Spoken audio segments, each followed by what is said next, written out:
I have been receiving communiques in reference to a Bitcoin. People want to know what my particular position and take is on it. Now, while I am all for a global insurrection against banker occupation, you have to believe something about Pastor Dowell.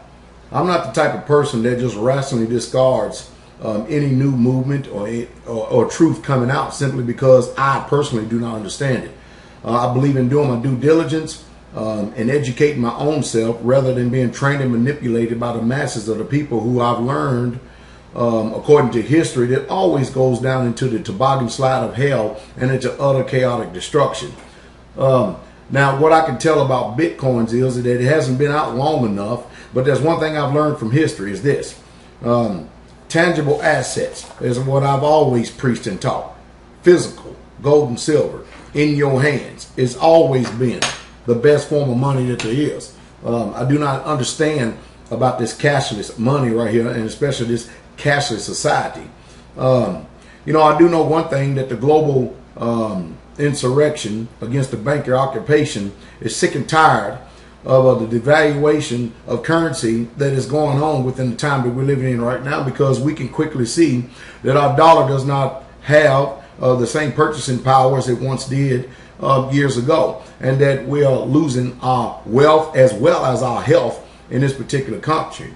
The one thing I do choose to remain with is with history, and that is physical gold and silver.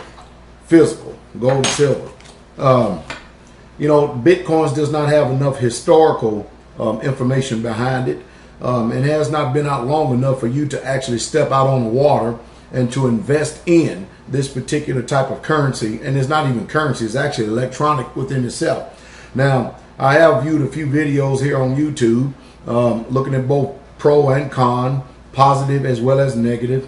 And I actually saw a video where the actual owner or the starter, the CEO of this Bitcoin thing, actually admits that eventually it's going to be under control of big government. So no matter which way you go, and no matter what you do, I still think that Max Kaiser has the best example of what it means to protect yourself and to hedge yourself against the inflation that is taking place with us right now. And that is physical gold and silver. So my personal opinion is I will stick with physical, because it's been that way at least for 6,000 years on the face of this planet Earth. And I'm sure that these precious metals are still going to be around after you and I are long gone.